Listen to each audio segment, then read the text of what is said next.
For companies to create value from AI, they need to think about it comprehensively. You cannot only just take the technology and put it on a single processes and hope that this will create value. A comprehensive AI strategy consists of 4 parts. First, you need to define your ambition. That's your North Star, like where do you want to go with AI and what are the things that you need to change. Second, it's about finding the right use cases. What are the things that are actually adding value and how do they relate to each other. Third is about the enabling factors. You need to create the environment so you can implement the right use cases. And fourth, you need to think about how to execute your use cases. A central aspect of the enabling factors that is unfortunately often overlooked in AI transformation is the aspect of culture and communication. The question how to bring AI into the company and change the mindset of your employees. While AI is a new technology, change is not a new concept. And changing the behavior and the culture in an organization is always hard. However, there are some specific challenges when it comes to AI. First, AI is really impacting jobs at scale. So in the past, when we talked about automation, it was mostly about blue-collar work, kind of changing more manual work to machines. With AI, it will also affect the white-collar work, basically all the work in the company.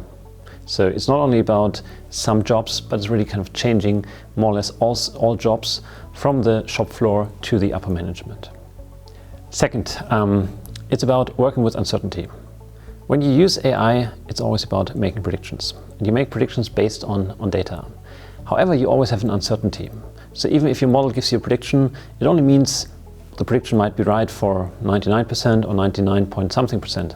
But there's still a probability that the prediction is wrong. And this is something that people are not good at. People are typically not good at working with uncertainty. What does it mean? How to cater with it? And third, it's about decision-making beyond human capabilities. Where humans always like to be in charge of a decision. However, with AI, it allows to use more data and make predictions based on more data than any human can process.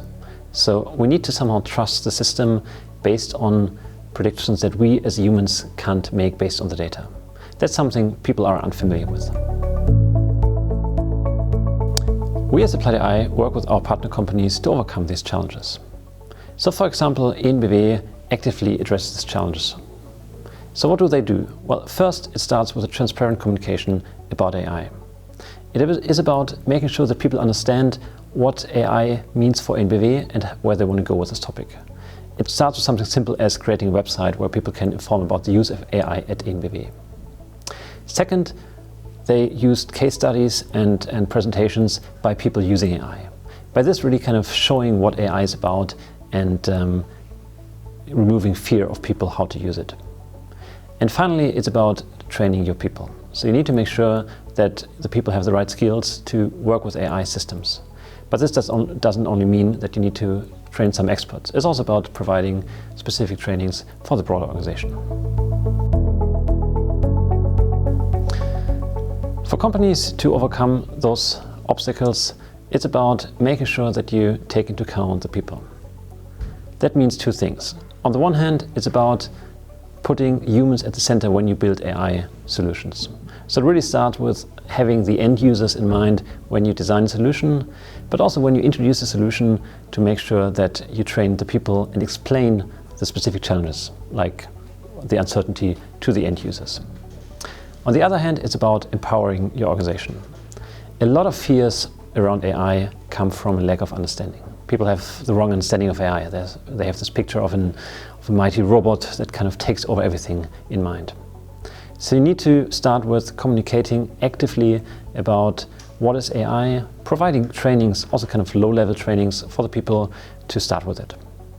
But then it's also about setting the right directions and making sure that you have the right organizational setup to implement AI.